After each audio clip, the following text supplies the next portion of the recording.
Kabeshi, at samahan nyo akong mag-bake at gumawa ng egg pie. So tara, at ito ang ating mga ingredients. So meron tayo ditong pasta sfoglia, yung ready to made na. And meron tayong 4 eggs. Then meron tayong fresh milk, sugar. Meron din tayong lemon and then orange para sa ating aroma. So first, i-break muna natin itong ating 4 na egg.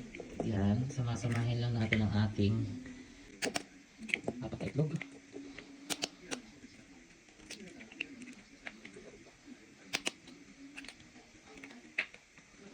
Now, lagyan na natin ng 4 scoop o 4 na spoon ng sugar. Ayan. Then, ang ating 1 cup of fresh milk. Ayan. Then, i-mix lang natin mabuti mga kabeshi hanggang matunaw lahat at magsama-sama ang egg and matunaw ang sugar. Ayan. Next, lalagay naman natin ang ating lemon. Ayan, so cut rin lang natin para magkaroon ng aroma at mawala yung lansa ng ating egg. Pati itong orange. Ayan. So, para bumango din ang ating egg pie. So, try nyo gamitin itong orange and then lemon. I-mix lang natin. I-mekos-mekos lang natin mabuti. Ayan.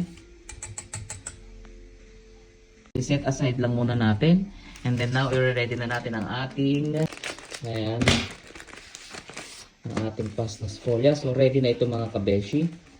So, ilalagay na lang natin dito sa ating ayan.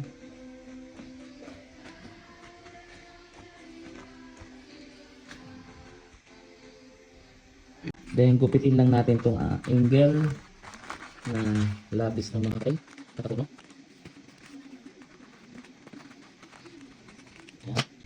O, ayan, butas-butasin lang natin ang ating dough. Now, lalagay na. Ayan, ball. Ayan. So, i-design lang natin ang mga gilid. Ayan. Pagkaroon ng side na side. Ating egg pie.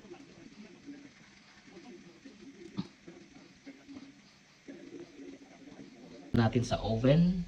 Ayan. So, 180 degrees for 1 hour.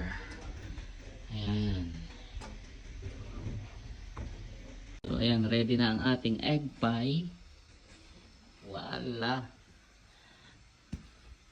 So, ilalagay lang natin mga kabeshi yung excess na ayan, natira natin na pastela.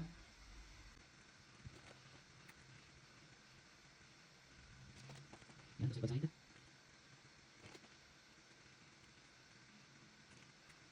uli natin sa oven in 5 minutes. Mga kabeshi, ready na ang ating homemade egg pie. So kain na po tayo and mag-bake na rin kayo. Bon appetito! Ciao!